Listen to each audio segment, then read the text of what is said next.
Hello everyone and welcome back to Love English. Today we are looking at the Glasgow accent. Welcome to Glasgow. Calgary, Alberta, that's the home of Bret the Hitman Hart.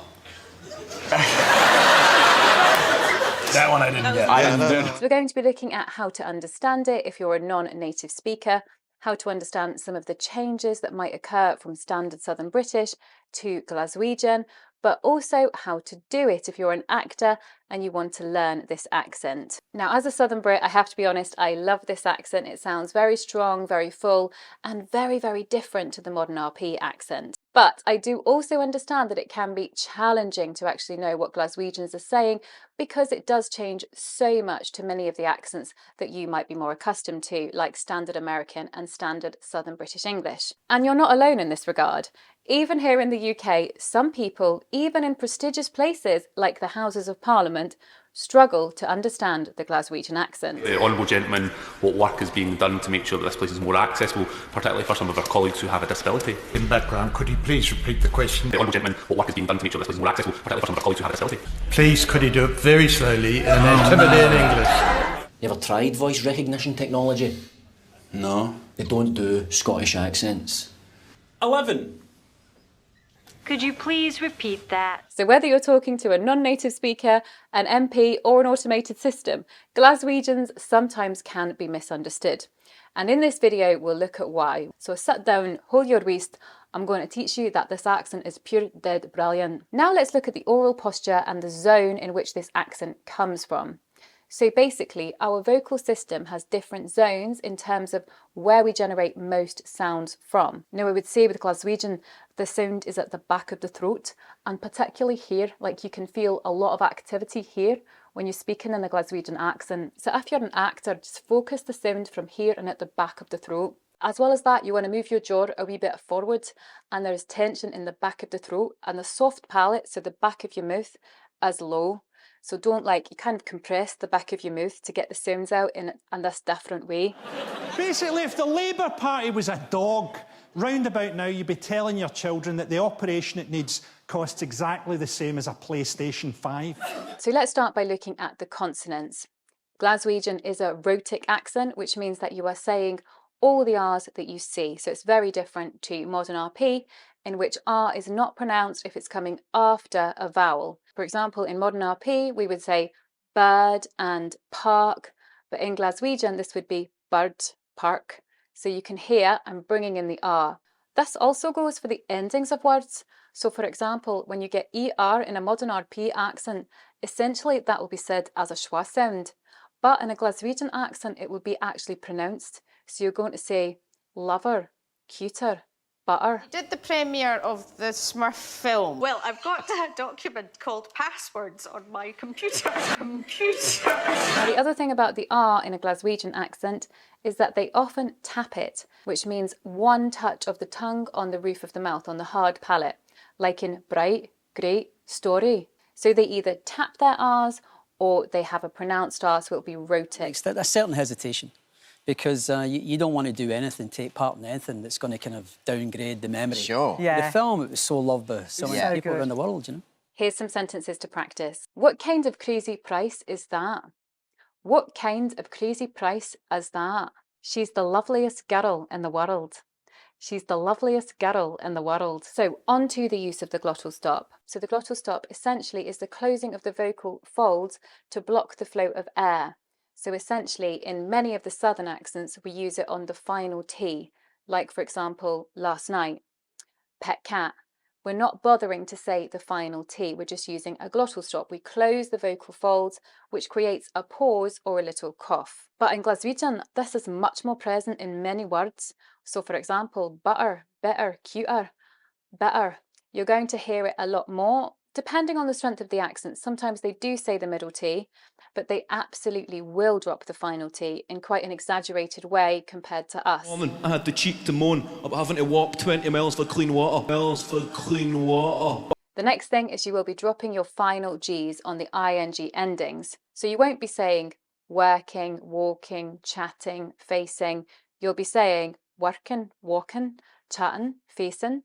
So you want to really drop that final G. Another aspect of the consonants is that sometimes the th, like in English, the unvoiced th sound, can be said like birthday, like an F, very similar in the way that they would do it in a Cockney or a London accent. Birthday, think. So just be aware that sometimes you're going to hear TH said as F. That's my birthday.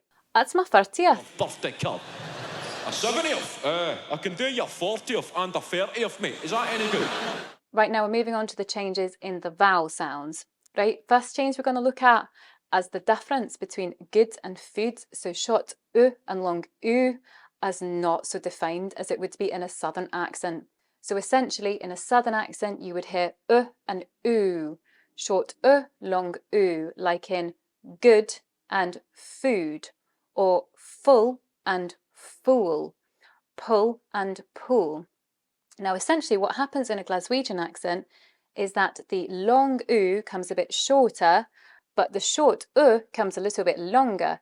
That is why in the Glaswegian accent good and food will rhyme, and full and fool will sound quite similar. They won't sound that different. So that's a really important feature to understand, is basically those two sounds sort of merging. My daughters wanted mood bracelets. 4 of smack in the mouth, and you've got a full house here. The next one is the I vowel, the change on the I vowel. This is so important, this change. I tell you what, this one has given me some sleepless nights. I've really struggled to get this right. So basically, I would say kit and bit and swim. But in a Glaswegian accent, this vowel becomes more centralised. It comes, normally it was all the way down here, but it comes up and gets centralised. So it would be cut, but, swim, difficult. Really tricky to make that shift because obviously for us it's in such a different place. Kit, swim, difficult. And this thing went from like almost straight to video. To date, it's taken about 400 million or something. Well, to the Oscars! Let's practice some sentences. This is not my thing. This is not my thing. This is a wee bit difficult. This beer is too bitter. This beer is too bitter. Next, the ah sound, like in cat, mat, sat.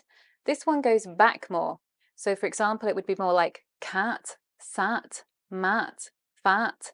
Pushing it backwards. In fact, I'd say that's a great tip for all the Glaswegian vowels. I almost feel like they're sort of, the motion of energy is backwards, which is quite strange, but that seems to work if I imagine it that way. The next one is the sound, like in up, money, love, done.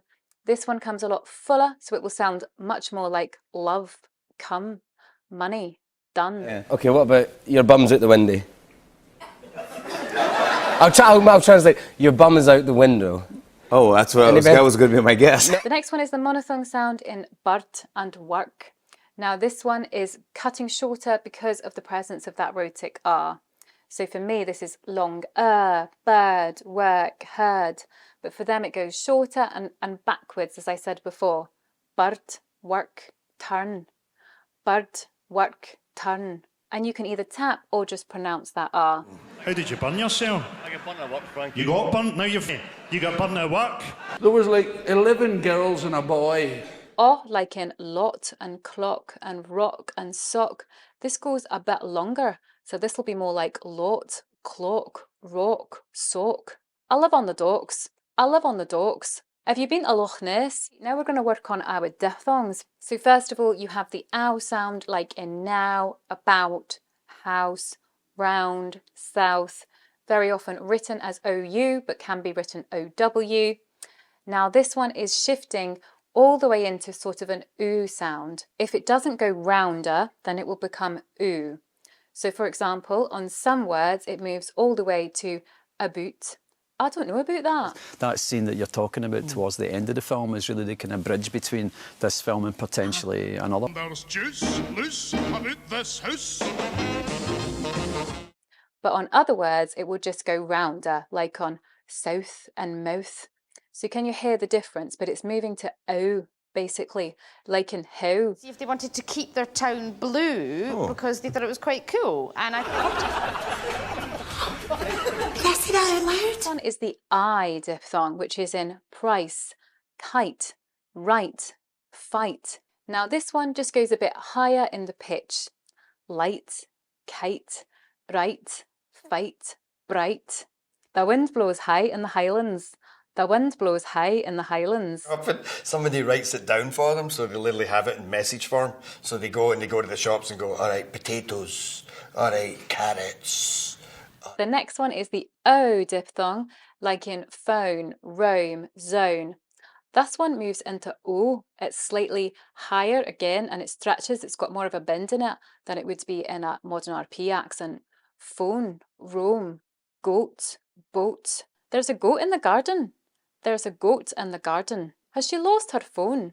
Right, the final thing to mention is the blending of words. So, for example, Scottish people like to have very interesting blends of words on negatives. So, for example, cannot becomes canny. Would not becomes wouldn't. I can't go there. I wouldn't do that. Did not becomes didn't. He didn't do it. He didn't do it. Had not becomes hadn't. Right, that's about it. I tell you what, after all that, I need a wee dram. Thank you for watching, everyone. I hope you enjoyed the video. If you did, please give it a thumbs up. And if you're interested in accent coaching work, please check the details of my website below in the description box. We'll see you soon, everyone. Bye-bye. All our teeth. If he was a wee bit closer, I could lob a caber at him, kin.